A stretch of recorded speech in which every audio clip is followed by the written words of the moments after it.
आणि आता बातमी आहे पुण्यातून। पुण्यातील स्वारगेट डेपोत एक धक्कादायक घटना घडली आहे। एका 26 वर्षीय तरुणीवर शिवशाही बसमध्ये अत्याचार करण्यात आलाय।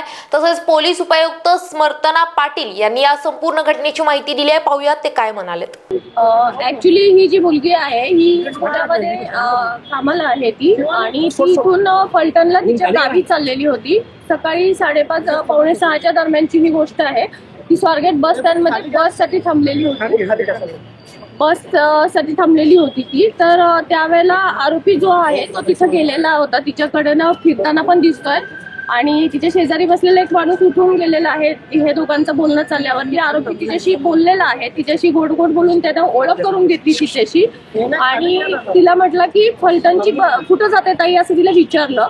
तर ती म्हटली की मला फलटणला जायचं आहे। तर तो म्हटला की 7-8 बस जी आहे इथं नाही लागत म्हणे, तिकडे लागलेली आहे म्हणे। तर ती म्हटली नाही, बस इथंच लागते म्हणून मी इथं बसलेली आहे। तर तो म्हटला की नाही, तिकडे लागलेली आहे, चल म्हणे मी तुला घेऊन जातो। आणि सीसीटीव्ही फुटेज मध्ये ती मुलगी त्याच्याबरोबर जाताना दिसते आपल्याला। तर ती त्याच्याबरोबर गेली, आणि तिथं गेल्यानंतर बसमध्ये अंधार होता म्हणून तिनं हा प्रश्न काढला की बसमध्ये तर अंधार आहे म्हटली की। तर त्यावेळेला तो म्हटला की ही रात्रीची लेटची बस आहे, त्यामुळे लोक झोपलेले आहेत म्हणून दिवे बंद आहेत, तू वरती चढून टॉर्चने चेक करू शकते। आणि मग तिला असं गोड बोलून त्यांना वरती चढायला सांगितलं। ती ज्यावेळेला टॉर्च लावायसाठी वरती गेली त्यावेळेला मग यानं मागून दरवाजा लावून घेतला, आणि तिच्या बाबतीत हा अतिप्रसंग घडलेला आहे तिथे। त्याच्यानंतर तो आरोपी उतरून गेला। ही मुलगी बसमधनं उतरली, आणि आपल्या बसने म्हणजे कुठेही तिथं दुसऱ्या बसचा एक ड्रायव्हर तिथे दिसत आहे वगैरे, पण ती उतरून दुसऱ्या बसने आपल्या गावी चाललेली होती। आणि जात असताना मग तिला मित्राशी बोलली, आणि मित्रांना सांगितल्यानंतर ती पोलीस स्टेशनला इथं कंप्लेंट देण्यासाठी आली। काल ती इथं पोलीस स्टेशनला आल्यानंतर तिनं कंप्लेंट दिल्यानंतर आम्ही इमिडिएट सीसीटीव्ही फुटेज काढलेले आहेत तिथले। त्या सीसीटीव्ही फुटेजमध्ये आरोपी आम्हाला निष्पन्न झालेला आहे। सदर आरोपी हा ग्रामीणच्या हद्दीतला शिरूर गावचा आहे। याच्यावरती पूर्वी 392 सारखे शिरूर शुक्रापूरला गुन्हे दाखल आहेत, आणि आरोपीची हे झालेलं आहे, निष्पन्न झालेला आहे ह्याच्यातला।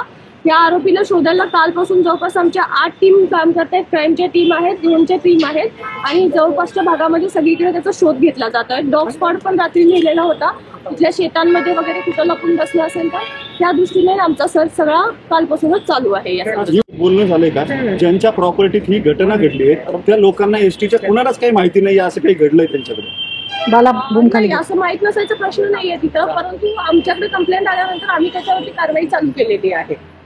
तिथं रात्री सुरक्षा रक्षक नसतात का? पॉईंट आहे आपला पोलिसांचा, त्या सीसीटीव्हीच्या आउटपुट आपल्या स्वारगेट पोलीस ठाण्यामध्ये बरोबर मध्ये बस पार्क केलेली होती स्वारगेट एसटी स्टँडच्या। अशा बसमध्ये रेप होतो, बलात्कार होतो एका 26 वर्षाच्या मुलीवरती, आणि त्या आजूबाजूला कुणालाच कळत नाही।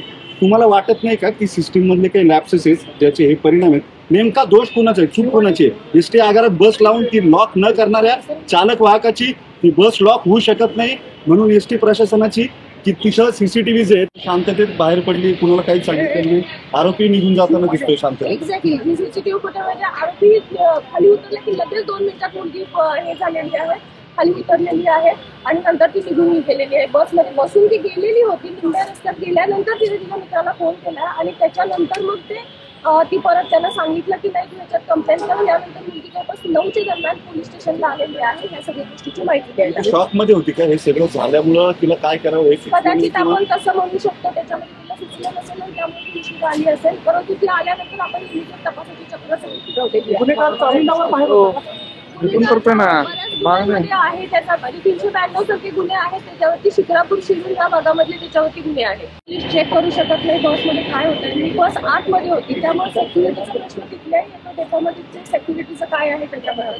दुसरी गोष्ट असं आहे की ही गोष्ट झाल्यानंतर मुलगी बसमध्ये बसून निघून गेलेली आहे, तर तिनं थोडा जर आरडाओरडा तिथं केला असता तर इमिजिएट लोकांनी बऱ्यापैकी मदत केली असती। सीसीटीव्ही फुटेजमध्ये आपल्याला दिसतंय तो आरोपी खाली उतरतोय, त्याच्या 2 मिनिटात मुलगी लगेच खाली उतरते, पण असा कुठला प्रकार तिथे झालेला आढळून आलेला नाहीये। मुलीची तब्येत कशी आहे? मुलीची तब्येत एकदम व्यवस्थित आहे, ती काल व्यवस्थित बोलत होती, आम्ही स्वतः तिच्याशी बोललेले आहे, आणि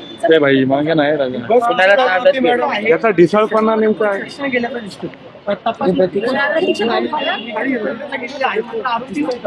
मधून बाहेर पडल्यानंतर भागामध्ये तपास करतो।